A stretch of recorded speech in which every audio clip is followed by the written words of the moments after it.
اکثر و بیشتر 11ویں سے جانے والے لوگوں کو شبے میں ڈالنے کے لیے ان کو کہتے ہیں کہ تم وہاں ختم شریف پڑھتے ہو، اس میں ایک شرکیہ جملہ ہے اور وہ یہ ہے، اس کی وجہ کیا ہے کہ تم یا امریکہ کہہ کے پکارو تو ہم تمہیں مشرک نہ کہیں، ہم یا غوث کہہ کے پکاریں تو ہم مشرک ہو جائیں۔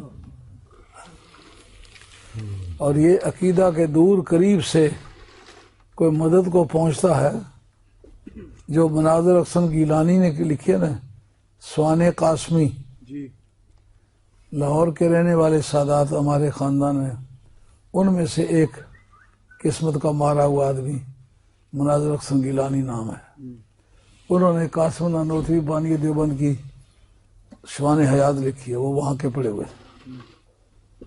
انہوں نے اپنی کتاب کے اندر لکھا ہے کہ دیوبند کا پڑا ہوا ایک آدمی سیالکوٹ کے ضلع میں کسی مسجد میں خطیب گیا،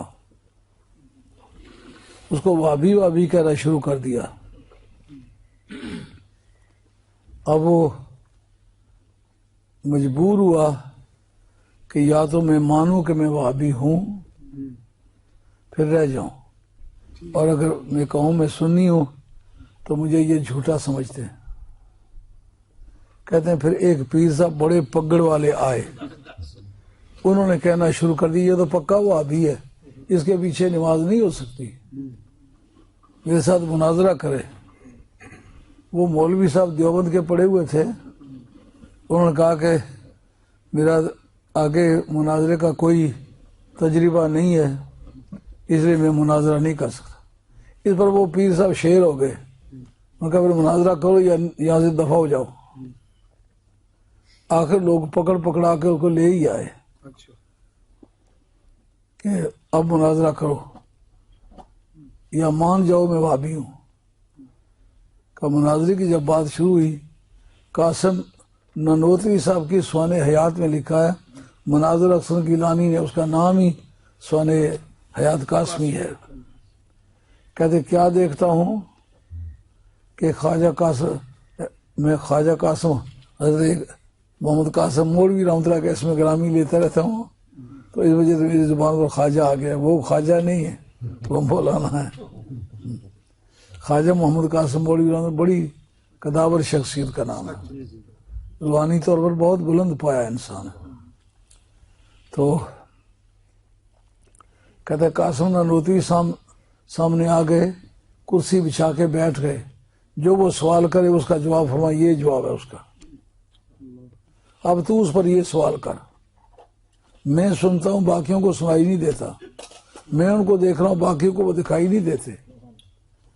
تو چند ہی منٹوں میں پیر صاحب سرنڈر ہو گئے، پڑے ہوئے تھے نہیں، صرف پگڑی تھی۔ اب وہ ذلیل و خوار ہوئے، انہوں نے اٹھ کر پگڑی جو ہے وہ میرے پاؤں پہ پھینک دی، انہوں نے کہا تم حق پر ہو۔ اس وقت میری واہ واہ ہو گئی، سارا علاقہ میرے قدموں میں گرا۔ تو میں مولانا قاسم نانوتوی صاحب سے ملاقات کے لیے دیوبند گیا۔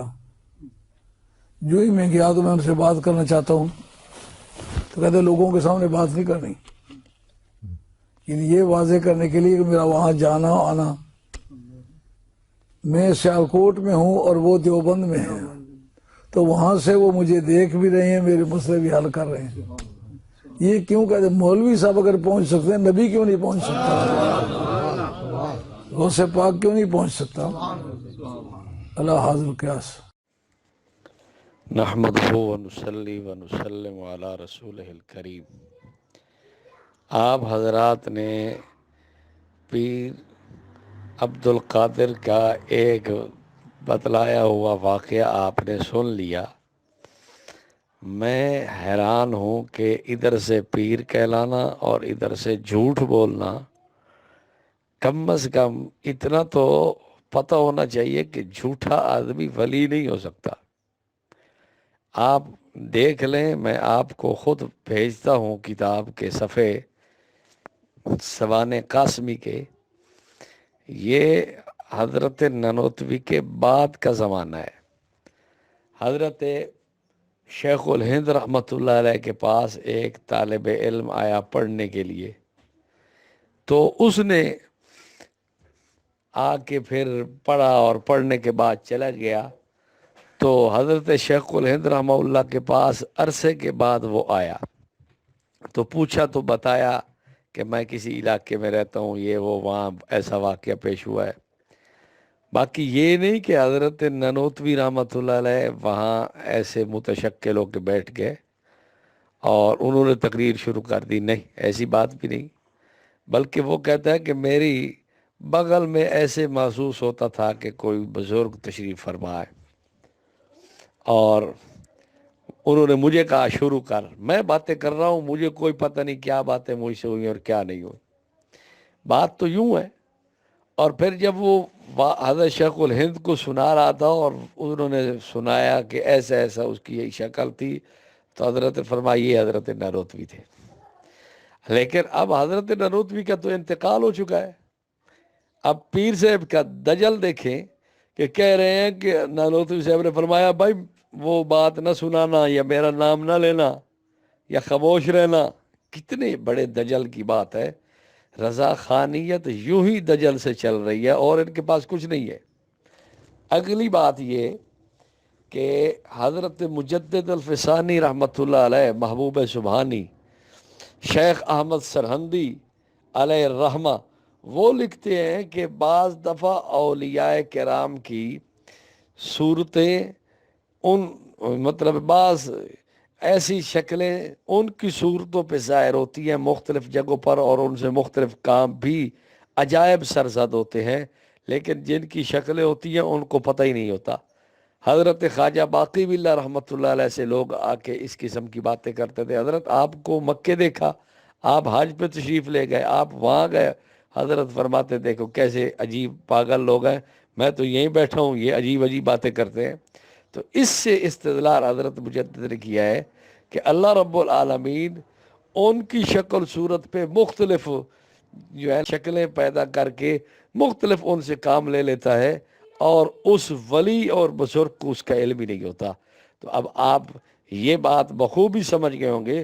حضرت نانوتوی رحمۃ اللہ علیہ کی روح پر فتوح سے خدا نے یہ کام لے لیا. اس میں نہ حضرت نانوتوی رحمۃ اللہ علیہ کے علم کا دخل ہے، نہ ہی حضرت رحمہ اللہ کے تصرف کا دخل ہے، نہ ہی ان کو خدا تعالیٰ نے اس خرق عادت پر قوت دی ہے. اللہ رب العالمین جیسے سورج سے روشنی ساری کائنات میں پھیلا رہا ہے، پانی سے پیاس بجھاتا ہے، کھانے سے لوگوں کی بھوک مٹاتا ہے، ایسے ہی کسی ولی کی روح سے بھی اللہ رب العالمین اس قسم کا خرق عادت کا کام لے لے تو اس کو علم بھی نہیں ہوتا، اس کی اس پہ طاقت و قدرت بھی نہیں ہوتی. اللہ تعالیٰ سمجھنے کی توفیق نصیب فرمائے.